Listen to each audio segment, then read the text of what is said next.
Fala, papito. Papai, papai, eu muito te amo. Papito, fala, papito. Papito, fala, papito. Continuando aqui o nosso programa no Fala Papito News com o quadro O Pai Mac Leite Feliz, com Poli Gomes. A gente vai falar agora sobre a importância da presença dos pais nas consultas, né? E principalmente nas consultas de amamentação. Aí, Poli, eu te pergunto, o que é que muda quando o pai participa dessas consultas? Acho que muda totalmente. É importante eu frisar aqui que a consulta de amamentação ela não começa depois que o bebê nasce. A consulta de amamentação ela começa antes mesmo do bebê nascer, na consulta pré-natal de amamentação, que é quando a gente fala um pouco sobre a amamentação, sobre o papel que os dois têm na amamentação, o pai e a mãe, e sobre o que é que eles vão passar naquele processo. Muitas vezes nessa consulta de amamentação, se faz até o curso de amamentação. E quando o pai participa, cara, é genial, porque os pais, eles decoram as coisas, eles gravam coisas que as mães, com toda certeza, elas esquecem. Por quê? Porque elas estão vivendo o puerpério, onde existe aquela diferença hormonal, que a gente sabe que a progesterona e o estrógeno começam a brigar ali, a ocitocina está lá em cima, e aí a gente muitas vezes a mãe esquece mesmo. E o pai, ele lembra desde a consulta pré-natal do que a gente falou. E quando ele sai daquela consulta pré-natal e passa a fazer parte também na consulta pós-natal, dia a dia, é com ele que eu conto quando eu falo a ele, ó, o que vai acontecer hoje vai ser isso e aquilo, hoje o seu bebê vai mamar assim, vai mamar assado, amanhã vai acontecer isso, vai acontecer aquilo. Eu falo para os dois, mas a mãe geralmente esquece. É natural, diante de todo o processo que ela está vivendo, mas o pai não esquece. E como ele não esquece, ele não deixa que ela passe pelo perrengue que ela passaria se ele não estivesse participando daquilo ali. Então é ele que está ali para relembrar ela o que eu falei na consulta anterior. Então, pelo menos a gente vê agora uma coisa boa do pai, né? Do não viver essa parte hormonal da situação. Porque eu brinco, né? Aquele lance da chavinha, né? A mulher muda um monte de coisa. Sim. Quando engravida. A partir da gravidez pra frente muda um monte de coisa. Organismo, lá.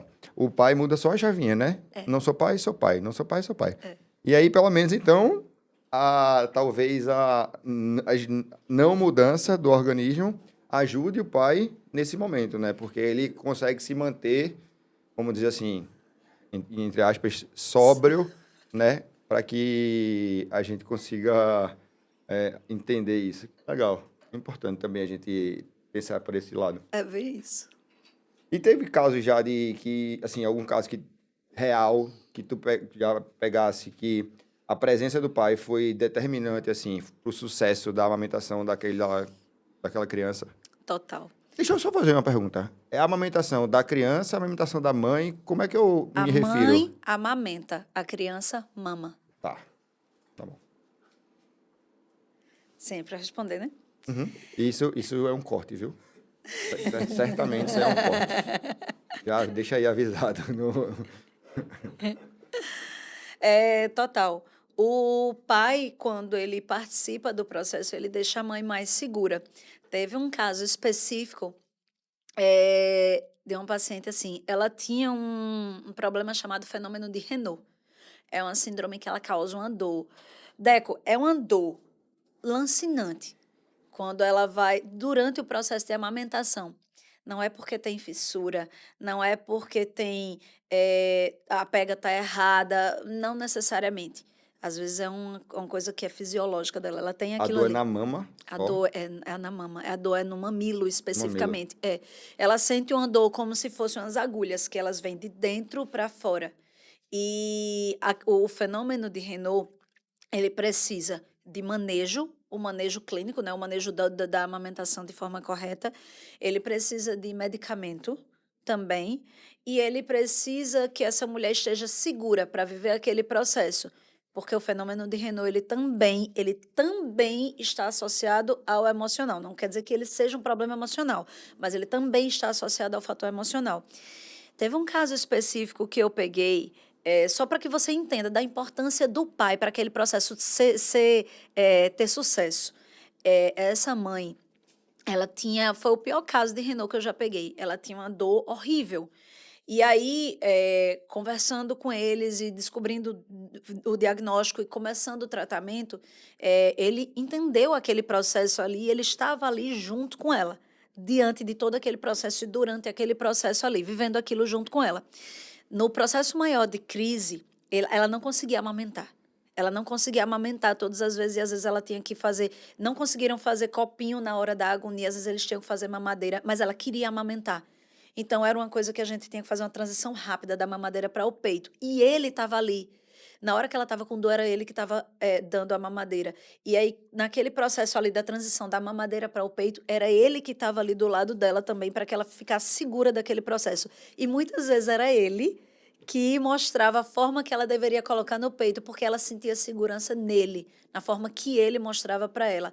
E aí esse pai viaja. Estava tudo bem, estava tudo tranquilo, as coisas estavam fluindo bem. E aí ele viajou. Ele foi para um congresso. Ela estava ótima, amamentando lindamente. E no dia que ele viajou, ela entrou em crise de Renault. Por quê? Psicológico. Exatamente, o braço direito dela não estava ali. 3 dias depois ele volta e ela volta a ficar normal. Por quê? Porque ele era extremamente importante para aquele processo ficar bem, ter sucesso. E isso acontece muito, tá? Isso acontece muito. E eu quero que aconteça. Eu quero que aconteça, porque se aquele pai é a segurança daquela esposa, significa que ele está fazendo o papel dele da forma correta. E me diz uma coisa, como é que isso também ajuda a fortalecer a autoestima da mãe? Cara, a mulher quando está no puerpério, ela já se sente eh, com a carga muito grande. Ela tem um bebê que depende dela, ela tem uma vida que depende dela.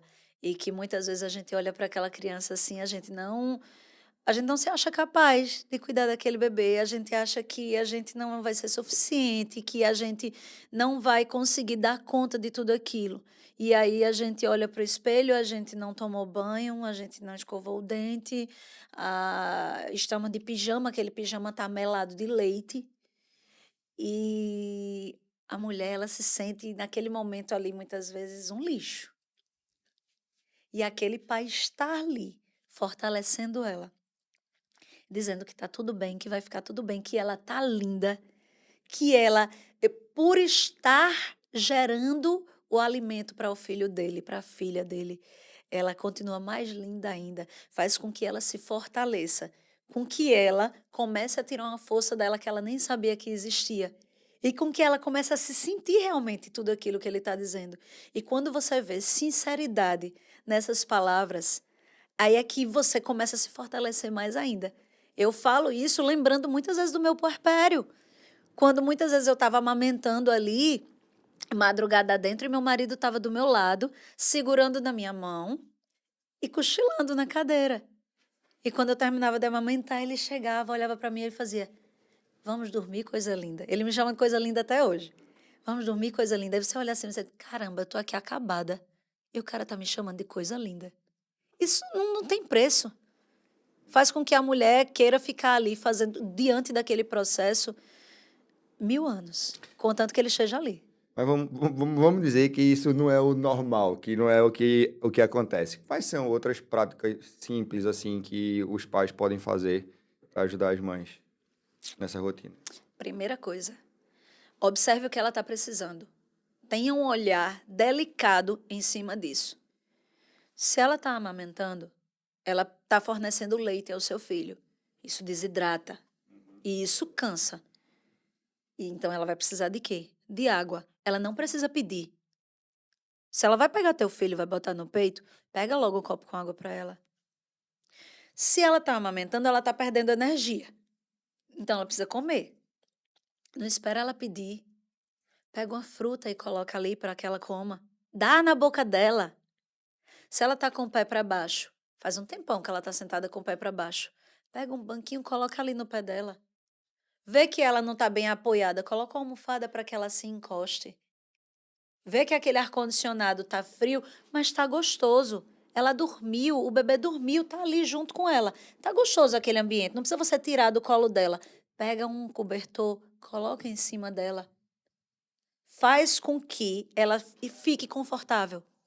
Dar conforto também é cuidar. E dar conforto faz com que ela saiba que ela está protegida. Cara, vocês são os protetores. Vocês são as pessoas com que nós devemos contar para nos cuidar e nos proteger. Falando assim, dá uma vontade de passar de novo por esse processo, viu, Aline? Viu? Vamos correr atrás. Desse jeito.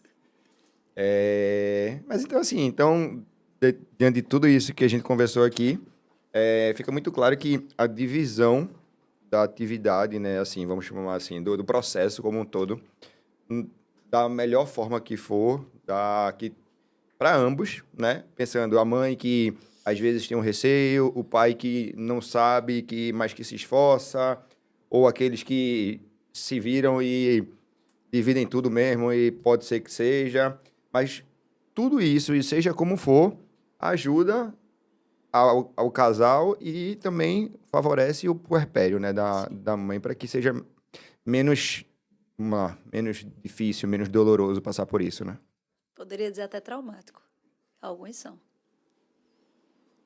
Então, pais, responsabilidade é gigante. Eu acho que a gente precisa ser cada vez mais presente. Eu costumo dizer que a gente precisa ser presente desde a gestação, Sim. né? Na verdade, desde a hora que a gente escolheu que queria ser pai e que a gestação chega, a gente já deveria ser muito presente porque a mãe precisa de muito apoio. Mas, conversando aqui com o Poli, eu tenho cada vez mais certeza que a gente precisa dividir o máximo possível as atividades para fortalecer a relação entre o casal, né? E isso engrandece a família, cria vínculo e diminui o impacto, talvez o trauma na saúde mental da mãe. É verdade. Não é isso, Poli? Quer que eu te diga, bem resumidamente, qual é o papel da mãe e qual é o papel do pai no puerpério? Diga agora.